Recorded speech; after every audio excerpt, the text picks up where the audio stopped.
तो आज की इस विश्लेषण में हम एक ऐसी सिनेमैटिक और सच कहूं तो दिमाग को झकझोर देने वाली कहानी में गोता लगाने वाले हैं जो आपको सोचने पर मजबूर कर देगी।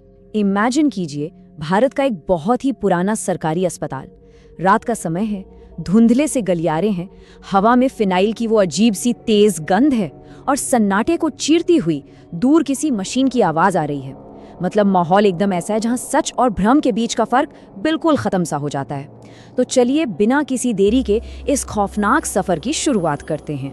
अब देखिए, किसी भी नई मेडिकल ड्यूटी का पहला दिन वैसे ही काफी स्ट्रेसफुल होता है ना? हमारे इस कहानी के हीरो के लिए भी कुछ ऐसा ही है। ये एक बहुत बड़े दशकों पुराने सरकारी अस्पताल में उनकी पहली नाइट शिफ्ट है। रात के 11 बज चुके हैं। अस्पताल के लंबे, खाली और कम रोशनी वाले गलियारों में एकदम सन्नाटा है। सिर्फ कभी कभार किसी नर्स के जूतों की आवाज गूंजती है। और ठीक शिफ्ट शुरू होने से पहले एक बहुत ही सीनियर, उम्र दराज डॉक्टर उनके पास आते हैं। उनकी आंखों में एक अजीब सी दहशत है और वो एकदम ठंडे लहजे में एक चेतावनी देते हैं। रात 3 बजे के बाद वार्ड नंबर 309 में अकेले मत जाना।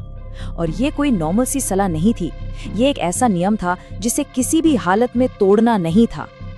अब यहाँ पर जो असली टकराव है ना, वो बहुत ही दिलचस्प है। एक तरफ है हमारे 29 साल के डॉक्टर आर्यन, एक बेहद टैलेंटेड, पूरी तरह से लॉजिकल इंसान। उनके लिए मेडिकल साइंस और डेटा ही सब कुछ है। भूत प्रेत, आत्माएं, उनके डिक्शनरी में ये शब्द ही नहीं है। हर रहस्य का एक साइंटिफिक जवाब होता है, सिंपल। लेकिन दूसरी तरफ है उस अस्पताल का अपना खुद का एक डरावना कैरेक्टर। सालों पुरानी सीलन भरी इमारत, खामोश रातें और वो वीरान मेडिकल विंग्स जिन्हें सालों पहले जाने क्यों हमेशा के लिए बंद कर दिया गया था।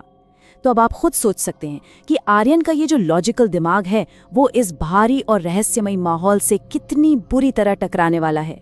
चलिए देखते हैं कि रात आगे कैसे बढ़ती है। रात के 12 बजे डॉक्टर आर्यन की शिफ्ट एकदम नॉर्मल तरीके से शुरू होती है। वही रूटीन चेकअप, फाइल रोक, सब कुछ कंट्रोल में है। वक्त रेंगता है और आखिरकार बजते हैं रात के 3।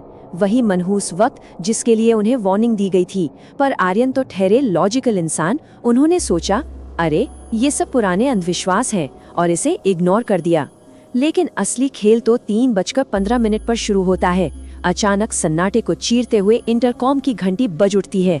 एक इमरजेंसी कॉल, और बस यही आर्यन मजबूर हो जाते हैं अपना वो इकलौता नियम तोड़ने के लिए। एक डॉक्टर होने के नाते अपनी ड्यूटी निभाने के लिए उन्हें बिना सोचे समझे उसी खौफनाक वार्ड 309 की तरफ दौड़ना पड़ता है। जब डॉक्टर आर्यन उस वार्ड 309 के भारी जंग लगी लकड़ी के दरवाजे को धक्का देकर अंदर घुसते हैं तो पता है क्या होता है? कुछ भी नहीं। जी हाँ, शुरुआत में सब कुछ एकदम नॉर्मल लगता है। कोई डरावना मंजर नहीं, बस लाइन से लगे हुए खाली बिस्तर, दवाइयों की ट्रे, आईवी फ्लूइड्स और शांत मॉनिटर्स। एक साइंटिफिक दिमाग वाले इंसान के लिए ये बस एक और आम रात है। सब कुछ एक बंद पड़े अस्पताल के वार्ड जैसा ही लग रहा है। मतलब डरने की कोई वजह ही नहीं है वहाँ पर। लेकिन पिक्चर अभी बाकी है। जैसे ही आर्यन वार्ड के बीच में पहुंचते हैं, हवा में एक अजीब सी चुभने वाली ठंडक आ जाती है और फिर शुरू होता है एक ऐसा सिलसिला जो उनके विज्ञान के हर नियम की धज्जियां उड़ा देता है। अचानक से एक खाली बिस्तर का हार्ट मॉनिटर बीप करने लगता है, बिना किसी मरीज के। वो आवाज रोंगटे खड़े कर देती है। आर्यन अभी कुछ समझ ही पाते कि उनकी नजर एक खाली व्हीलचेयर पर पड़ती है जो अपने आप फर्श पर सरक रही है। और हद तो तब हो जाती है जब खाली बिस्तरों पर टंगी पेशेंट फाइल्स के पन्ने खुद पलटने लगते हैं और उन पर नई मेडिकल एंट्रीज लिखी जाने लगती हैं। सीसीटीवी कैमरे बस सफेद स्टैटिक दिखा रहे हैं और सबसे भयानक, अस्पताल के स्पीकर से आने वाली वो ठंडी अनजान फुसफुसाहटें। आर्यन का वो मजबूत तार्किक दिमाग अब पूरी तरह से सुन्न पड़ चुका है। अब ये समझना बहुत जरूरी है कि ये कहानी इतनी डरावनी क्यों लग रही है।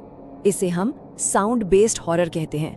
इसमें कोई भूत या भयानक चेहरा अंधेरे से कूदकर सामने नहीं आता, बल्कि ये एक साफ सुथरी क्लिनिकल जगह पर उन आवाजों का डर है जो वहां होनी ही नहीं चाहिए। सोचिए, एक खाली आईसीयू में मशीनों का बीप करना या कानों के पास किसी का फुसफुसाना। ये हमारे दिमाग में एक बहुत ही गहरा साइकोलॉजिकल डर पैदा करता है। क्यों? क्योंकि हमारा दिमाग उस आवाज के सोर्स को देख नहीं पाता। और सच कहूँ तो ये जो अदृश्य, अनदेखा डर होता है ना, वो सबसे ज्यादा खतरनाक होता है, क्योंकि विज्ञान के पास इसका कोई जवाब नहीं होता। अब आते हैं इस कहानी के सबसे बड़े ट्विस्ट पर।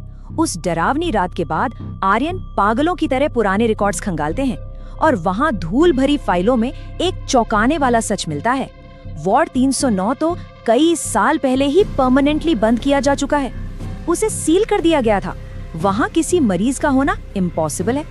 लेकिन रुकिए, जब आर्यन कांपते हाथों से आज का डिजिटल सिस्टम चेक करते हैं तो उनके पैरों तले जमीन खिसक जाती है। कंप्यूटर की नीली रोशनी में वो देखते हैं कि सिस्टम के अंदर आज भी रोजाना वार्ड 309 में नए मरीजों की एंट्री हो रही है। उन्हें दवाइयां दी जा रही हैं। मतलब कोई तो है या कुछ तो है जो उस मुर्दा वार्ड को आज भी डिजिटल सिस्टम में जिंदा रखे हुए है। और फिर आता है खौफ का वो पल जो आर्यन को पूरी तरह तोड़ कर रख देता है। जवाब ढूंढने की बेचैनी में वो वापस उसी वार्ड 309 में जाते हैं। उनकी सांसें फूल रही हैं। वो एक खाली बिस्तर के पास पहुंचते हैं जहां अभी अभी एक पेशेंट फाइल अपडेट हुई है। स्याही एकदम ताज़ा है। जब आर्यन कांपते हाथों से वो फाइल उठाते हैं और नाम पढ़ते हैं तो उनका पूरा साइंटिफिक वजूद चकनाचूर हो जाता है। फाइल पर मरीज का नाम लिखा था डॉक्टर आर्यन। जी हाँ, उनका खुद का नाम, उनकी उम्र, ब्लड ग्रुप, सब कुछ वहां लिखा था। ये कोई कंप्यूटर ग्लिच नहीं था। उस वार्ड ने, उस खौफनाक सिस्टम ने अब आर्यन को अपना अगला मरीज मान लिया था। पूरी रात उस खौफ के साये में गुजारने के बाद आखिरकार सुबह होती है। सुबह की शिफ्ट का स्टाफ आता है, रूटीन रजिस्टर चेक करता है और वहाँ बहुत ही साफ अक्षरों में एक ठंडी सी एंट्री लिखी होती है, डॉक्टर आर्यन डिस्चार्ज। कागजों के हिसाब से डॉक्टर आर्यन का इलाज हो चुका है और उन्हें अस्पताल से छुट्टी मिल गई है। सिस्टम ने उन्हें बाहर निकाल दिया है। लेकिन सबसे भयानक और रूह कंपा देने वाली सच्चाई पता है क्या है? डॉक्टर आर्यन असल में कभी उस वार्ड से बाहर आए ही नहीं। वो इंसान अभी भी उसी अंधेरे बंद वार्ड के अंदर कहीं कैद है। और यही चीज हमें एक बहुत ही परेशान कर देने वाले सवाल के साथ छोड़ देती है। अगर अस्पताल के सिस्टम ने उन्हें ऑफिशियली डिस्चार्ज कर दिया है तो उस वार्ड 309 के बंद दरवाजों के पीछे अभी भी कौन या क्या कैद है? क्या डॉक्टर आर्यन का तार्किक दिमाग उस खौफ को बर्दाश्त नहीं कर पाया और वो पागल हो गए, या फिर वो सच में उन अदृश्य मरीजों का हमेशा के लिए हिस्सा बन गए?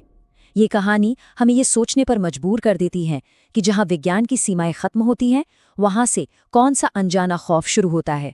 खैर, हमारा आज का ये